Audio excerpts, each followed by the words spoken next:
Hello sa inyong lahat! Narito na naman si Mami Essie para mag-share na naman sa inyo ng isang masarap na merienda.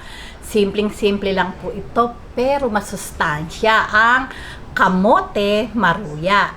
Pero bago tayo mag-umpisa, kung kayo ay nasa Facebook, don't forget to follow, like, and share. At kung nasa YouTube naman po, huwag lang kalimutang mag-subscribe at pindutin ang bell button para lagi kayong updated sa ating mga video. Ngayon, narito po ang ating mga kakailanganing sangkap. Gagamit po tayo ng kalahating kilong kamote.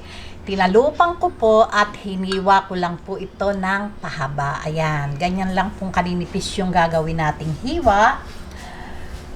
1 cup na harina. 1/4 cups na cornstarch. 3 tablespoon white sugar. Ito po yung water, gagamitin nating panimpla. Nagparada po ako ng 1 cup and a half. Tingnan po natin kung magagamit natin lahat.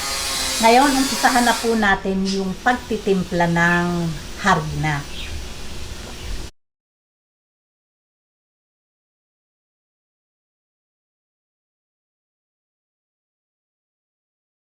Okay, umpisahan na po natin ang pagtitimpla. Maglalagay po ako ng 1 cup water. Ayan.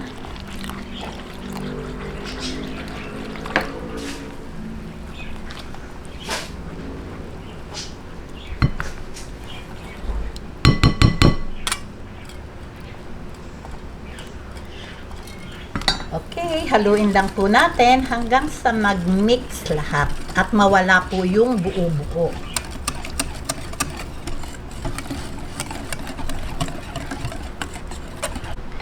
Ayan.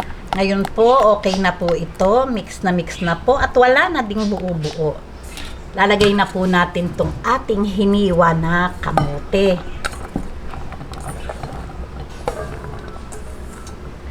Ayan. Napakadali po. Ayan, haluin lang po natin. Hanggang sa ma-coat sila lahat.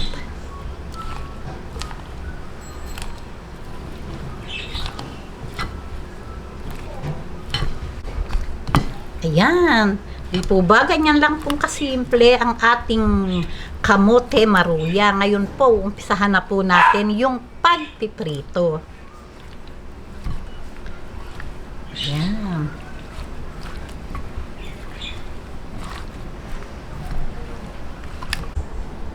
Ayan, ngayon po, ayan, mainit na po yung ating mantika. Lagyan na po natin. Ayan, ganyan lang po. Ganyan lang pong kabilis. Meron na tayong masarap na merienda.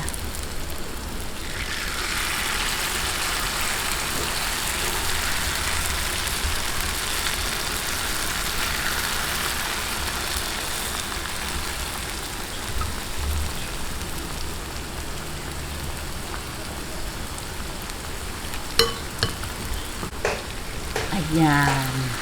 Ganyan lang po. Pag po merong kamote na gustong humiwalay at ayaw pang magpaluto, lagyan lang po natin ng harina at sasama din yan.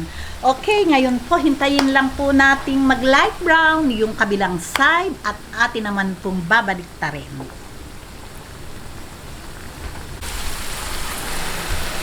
Ayan, pagka po ganyan, ayan, kagandahan po yung pagka-brown na yan. Ayan, no, napakalutong.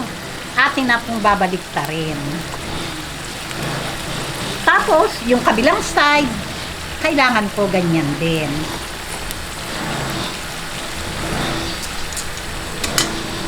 Ayan, pagka po ganito na, ayan, hahanguin na po natin, no?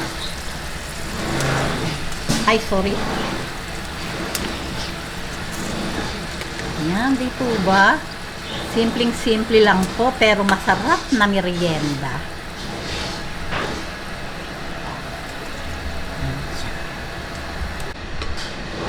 Ayan, okay, tatapusin ko lang po itong aking piniprito. Siyempre po, tikiman time na po tayo. Ayan. Pagka po ganitong, ayan, nagdidilim na naman po.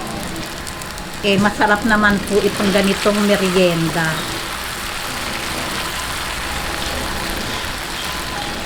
Ayan. Ayan, ngayon po, heto na po yung ating nagawang maruya. Siyempre po, pag po kakainin na natin to, i-coat po natin sa sugar, di po ba ganun yung maruya. Ngayon, heto po atin na pong i-coat sa white sugar. Ayan, ganyan lang po, oh. Ayan, oh, ganyan lang. At talaga naman pong napakasarap ng kainin. Hindi ko po ilalagyan lahat ng asukal kasi po, yung pong iba hindi pa kakain. Siyempre, magiging yung pong asukal, siyempre po, mamamasa-masa yun. Kaya kailangan yun lang pong kakain, yun lang po yung maglalagay ng asukal. Pero kung sabay-sabay po kayong kakain, no problem. Lagyan nyo na po, i-coat nyo na po lahat ng sugar. O, di po ba? O, paano po? Ready na po itong ating merienda. Gawin nyo na po, napakadali lang naman pong gawin at magugustuhan po ito ng ating mga apo or anak.